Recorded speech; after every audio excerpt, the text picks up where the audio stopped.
How could Jesus be born to a virgin? Jesus' birth stands out to us because it was unlike any other. Virgin birth is obviously impossible from a human perspective. Jesus' mother herself questions how this could happen in Luke chapter 1, verse 34. In response to the angel Gabriel telling her that she would be the mother of Jesus, she asks, "How will this be, since I am a virgin?" And the angel answered her, "The Holy Spirit will come upon you, and the power of the Most High shall overshadow you. Therefore the child to be born shall be called Holy, the Son of God." So the simple answer for how it was possible for a virgin to have a child is that God's Holy Spirit power made it possible. And while that is a bit of a brain bender, it stands to reason that the God who created human life in the first place would have the power to change the way his creation worked, in this case, for a special purpose. While we can't answer the question of how the mechanics of supernatural conception work, we can consider another question.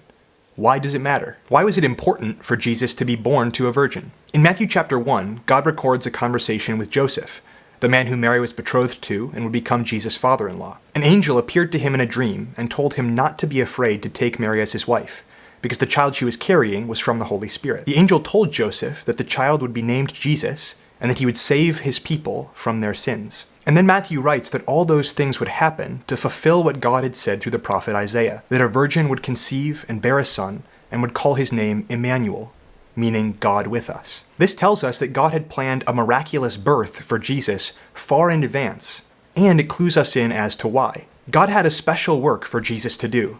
His mission was to save his people from their sins. Jesus was going to play a key role in solving the problem of sin, something no one else in history has ever been able to do. Jesus was the fulfillment of promises that God had been making to faithful people for thousands of years, as far back as in the early chapters of Genesis. So to sum that all up, Jesus' miraculous conception was proof of his identity and his mission as God's son.